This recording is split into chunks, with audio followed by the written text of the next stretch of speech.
बिस्मिल्लाहिर्रहमानिर्रहीम, अस्सलाम वालेकुम। मैं हूं शाहिद सकलैन और आप देख रहे हैं मेरा यूट्यूब चैनल। आज 20 अक्टूबर है, जुमेरात का दिन है और आज की इस वीडियो में हम बात करेंगे मग़वी हज़ारा केस के हवाले से, ज़हीर केस के हवाले से। और आज की इस जो केस की समाअत थी जिसमें जो मुल्ज़िम ज़हीर है उसकी जो ज़मानत हुई है उसके मनसूखी के हवाले से जो है आज जिब्रान नासिर साहब ने अपने दलाइल दिए हैं। आप ख़बर सुन चुके होंगे कि इसकी जो मज़ीद समाअत है जिसमें मुल्ज़िम के वकील ने दलाइल देने हैं वो सोमवार तक चली गई है। ख़बर ये आपके पास भी आ गई होगी, मेरे पास भी आ गई थी, लेकिन ज़ाहिर है मैं थोड़ा इंतज़ार कर रहा होता हूँ ताकि मुख्तलिफ़ लोगों से पूछूँ कि दरअसल जो है वो अंदर अदालत के समाअत के दौरान हुआ क्या कुछ, क्योंकि मीडिया तो अलाउड है नहीं, ज़ाहिर है हमें दूसरे लोगों से पूछना पड़ता है। उसके लिए थोड़ा सा इंतज़ार करना पड़ता है ताकि आप तक वो चीज़ें पहुँचाएँ जो दरअसल अदालत में आज हुई हैं। तो आज की अदालत में बहुत हैरान कुन चीज़ें हुई। अली काज़मी साहब जो है उनके हवाले से क्यों कहा गया कि इनको गोली मार दी जाए, ये क्यों अली काज़मी जज साहब ने मोबाइल देख के क्या कहा, और उसके अलावा जो पुलिस अंदर खड़ी थी क्यों परेशान हुई, ये सारी चीज़ें जो अंदर की ज़रा मामलात थे उनके हवाले से आपको फैक्ट्स के ऊपर चीज़ें जो हमें पता चली हैं वो इंशाअल्लाह आपको बताएंगे। और आज जो है ये समाअत थी, आज अदालत में पेश किया गया। आपको पता है ये ज़हीर की जो है ज़मानत कैंसिलेशन के हवाले से बाकायदा तौर पर दरख्वास्त दी गई है अली काज़मी साहब की तरफ से, और ये दरख्वास्त इसलिए दी गई है कि ज़हीर अपनी ज़मानत का गलत इस्तेमाल कर रहा है और इस ज़मानत का गलत इस्तेमाल करते हुए अली काज़मी को, उनकी फ़ैमिली को ना सिर्फ डरा धमका रहा है बल्कि ब्लैकमेल करने की कोशिश कर रहा है और साथ साथ ज़हनी तशद्दुद का निशाना भी बना रहा है। बहरहाल आज जो है इस समाअत के दौरान अंदर की जो सूरत हाल है उसमें यही है कि इतनी समाअत इस तरह कार्रवाई हुई, जज साहब ने वो रिमार्क्स दिए कि आज जो मुल्ज़िम ज़हीर है, पुलिस है, उनकी बाकायदा तौर पे अंदर हवाइयाँ उड़ी हुई थी, परेशान थे। ना सिर्फ ज़हीर परेशान था बल्कि उसका वकील भी साथ परेशान था, ये आपको बता दूँ। और इस जो आज की कार्रवाई है इसमें बाकायदा तौर पर जिब्रान नासिर साहब ने अपने दलाइल के दौरान वो वाली चैट जो इसने 21 जुलाई के उसके बाद जो की थी और AVCC के दफ्तर में बैठ के जो है बाकायदा तौर पे कहा था अली काज़मी साहब को कि जी आप इधर आ जाएं, मुझसे बात कर लें, ये करें वो करें। और फिर उसके बाद जो अब ज़मानत मिली है इसके बाद जो चैट जिसकी हम वीडियो बना के आपको बता चुके हैं उसमें एक ऑडियो नोट जिसमें बताया है कि जी आ जाएं जी, अपनी दूसरी बच्चियों का ख्याल रखें। और उसके अलावा भी जो चीज़ें हैं, जो DP तब्दील की है, छोटी बेटी की तस्वीर लगाई है, वो सारी चीज़ें आज जिब्रान नासिर साहब ने रखी बाकायदा ट्रांसक्रिप्ट की सूरत में, बताया भी सही। और जो है जज साहब को ये बताया कि देखें जी हम तो इसलिए आए हैं कि ये शख्स जो है वो बाकायदा टेम्पर करने की कोशिश कर रहा है। एक तरफ टेम्पर करने की कोशिश कर रहा है, वो टेबलेट वाला भी बताया कि जी दूसरी तरफ ये सबूत मिटा भी रहा है और उनको गलत इस्तेमाल भी कर रहा है। DP लगा दी वो वाली जो एक प्राइवेट पिक्चर थी और टेबलेट में थी, बहरहाल उसकी मैं तफसील नहीं बताता। और साथ साथ जिब्रान नासिर साहब ने बताया कि ये वो मुल्ज़िम, ये वाहिद आदमी है जो अपने आप को मुबैना तौर पर शोहर तो कहता है किसी लड़की का, लेकिन हैरान कुन तौर पर ना सिर्फ ख़ुद बल्कि अपने सहूलतकार सोशल मीडिया एक्टिविस्ट जो यूट्यूबर हैं, जो मुख्तलिफ उसके ऊपर मौजूद हैं, उनके ज़रिए ख़ुद भी अपनी बीवी की नाज़ेबा पिक्चर्स बार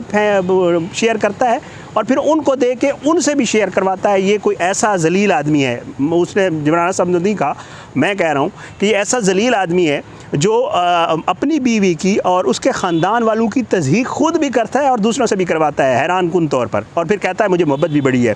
जिब्रान नासिर साहब ने कहा कि जी ये इस हद तक टॉर्चर कर रहा है, मैसेजेस करके, बच्चों की DPs लगा के और ये मैसेज दे के इनडायरेक्टली कि जी दूसरे बच्चियों का, अपनियों का ख्याल रखें, ये करके इतना ज़्यादा मेंटली टॉर्चर कर रहा है अली काज़मी को कि इस मेंटल टॉर्चर से बेहतर है कि अली काज़मी को गोली मार दी जाए। ये जिब्रान साहब ने बाकायदा आज कहा कि जी इससे बेहतर है कि जिस शख्स को इतना टॉर्चर किया जाए, उसे इतनी जहनी अजियत दी जाए, इस जहनी अजियत से बेहतर है कि बंदा उसको जहनी अजियत देने के बावजूद, कहने का ये मकसद था कि उसे गोली मार दी जाए। बहरहाल नासेबा तस्वीर वो कहते हैं कि जी पब्लिक की जा रही हैं। फिर उसके बाद जज साहब जो है वो अली काज़मी साहब की तरफ उन्होंने कहा कि अली काज़मी साहब आप कुछ कहना चाहते हैं, तो अली काज़मी साहब ने वही बताया कि जी मेरे साथ ये हुआ उन्होंने। और फिर उन्होंने बाकायदा अली काज़मी साहब ने अपना मोबाइल जज साहब के सामने कर दिया। जज साहब ने बाकायदा अली काज़मी साहब का मोबाइल लिया और मोबाइल से देख कर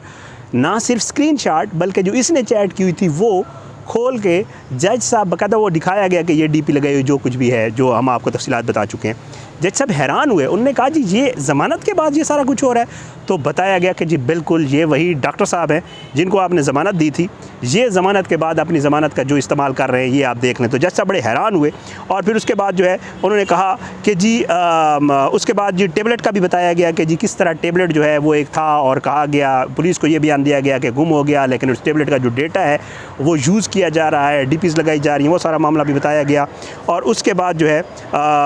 यूट्यूबर्स के हवाले से भी बताया गया। ये बड़ी अहम बात है जी, इनका तो जिक्र करना बड़ा ज़रूरी होता है, ज़ाहिर है, क्योंकि बताया गया कि इसने बाकायदा कुछ सहूलतकार रखे हुए हैं जो इसके साथ सारे कामों में बाकायदा तौर पर जो है वो इन्वॉल्व हैं, ना सिर्फ जो है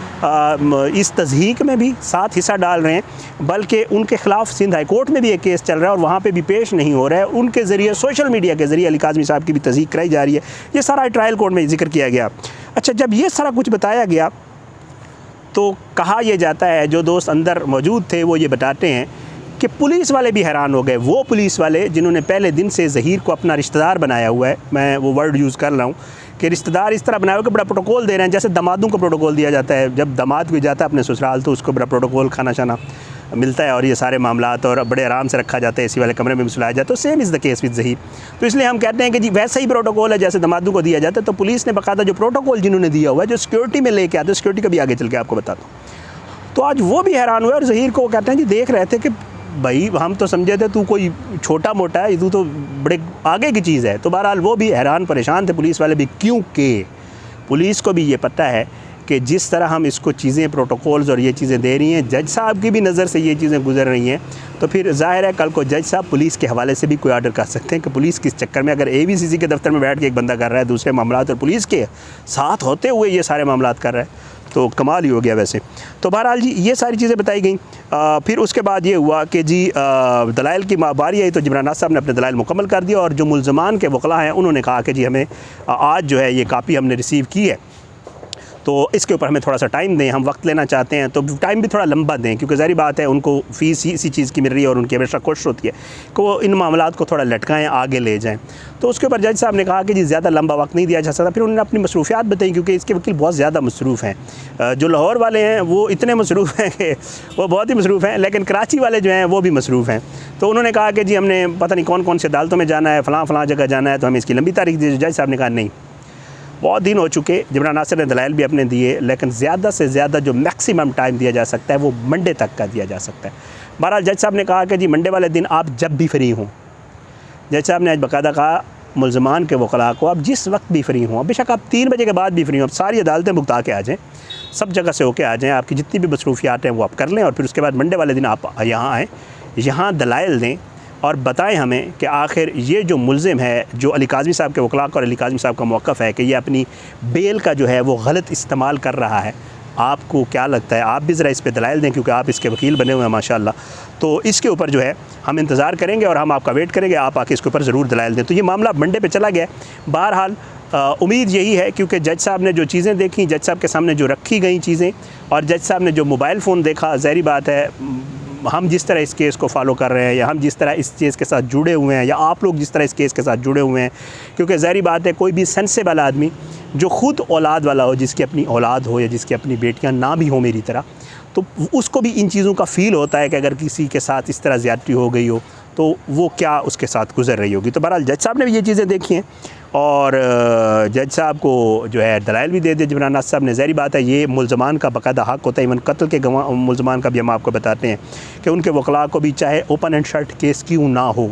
लेकिन मुल्ज़मान के वकला को ज़रूर सुना जाता होता है, ताकि उनको कल भी किसी लीगल फोरम पे वो ये ना कहें कि जी हमें तो सुना नहीं गया, इसलिए उनका सुनना भी ज़रूरी होता है। तो जज साहब ने कहा कि मंडे वाले दिन आप आएँ, हम आपको भी सुनेंगे, ज़ाहिर है आपके भी कुछ दलाइल होंगे और उसके बाद उम्मीद यही है इंशाअल्लाह कि मंडे वाले दिन कोई फ़ैसला हो जाएगा। और ये 4 जो आखिरी रोज़ हैं, आज 20 है मेरे ख़्याल से और मंडे को आई थिंक 24 है,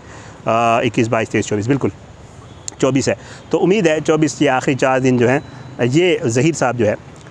वो गुजारेंगे कराची में और उसके बाद उम्मीद है कि जिधर पहले थे वहीं वापसी हो जाएगी। शब्बीर के हवाले से जो है वो अभी उसकी ज़मानत की कैंसलेशन की अली काज़मी साहब ने या उनके वकील ने नहीं दी दरख्वास्त, वो किसी और वीडियो में आपके सामने रखेंगे कि क्यों नहीं दी, सिर्फ ज़हीर की क्यों दी है, बाकी 3 मुल्ज़मान और भी हैं उनकी क्यों नहीं दी। और एक और चीज़ भी है इस केस से जुड़ी हुई, इंशाअल्लाह आज ही कोशिश करूँगा उसके ऊपर वीडियो करूँगा, और वो भी बड़ी जो है हैरान कुन चीज़ है, समातों के हवाले से ही है, मुल्ज़मान के हवाले से ही है, इनकी चालाकियों के हवाले से है, इनकी मकारियों के हवाले से है और इनकी 2 नंबरियों के हवाले से है, वो भी इंशाअल्लाह आपके सामने रखेंगे। बहरहाल आज की इस वीडियो से इतना ही। आने वाली किसी वीडियो तक के लिए इजाज़त दे, अपनी दुआ में याद रखा करें। अल्लाह पाकिस्तान का हामी नासिर हो, इसके खिलाफ साजिशें करने वालों को नस्तानाबूद करे, ज़ालिमों को इबरत का निशान बनाए, मज़लूमों को इंसाफ मिले। मेरे व्यूवर्स मुझे बहुत ज़्यादा शिकायत कर रहे होते हैं कि मैं कम वीडियोज़ करता हूँ और लेट वीडियोज़ करता हूँ, तो मेरी कोशिश होती है, मैं जब भी मुझे जब भी मौका मिलता है, मैं आपको बता चुका हूँ कि मैं एक नौकरी भी करता हूँ, मेरी एक जॉब है और उस पर मेरी बहुत मेरे पास रिस्पॉन्सिबिलिटी है, तो उसको भी मैंने देखना होता है। और ज़ाहिर है कोशिश ये होती है इंशाअल्लाह और कोशिश ये होती है कि चीज़ें जब इकट्ठी हो जाएँ, फैक्ट्स आ जाएँ कंप्लीट, तो फिर आपसे बात की जाए। अल्लाह पाकिस्तान का हामी नासिर, इसके खिलाफ साजिशें करने वालों को नस्तानाबूद करे, ज़ालिमों को इबरत का निशान बनाए, मज़लूमों को इंसाफ मिले। अपनी दुआ में याद रखा करें। पाकिस्तान ज़िंदाबाद। अल्लाह हाफ़िज़।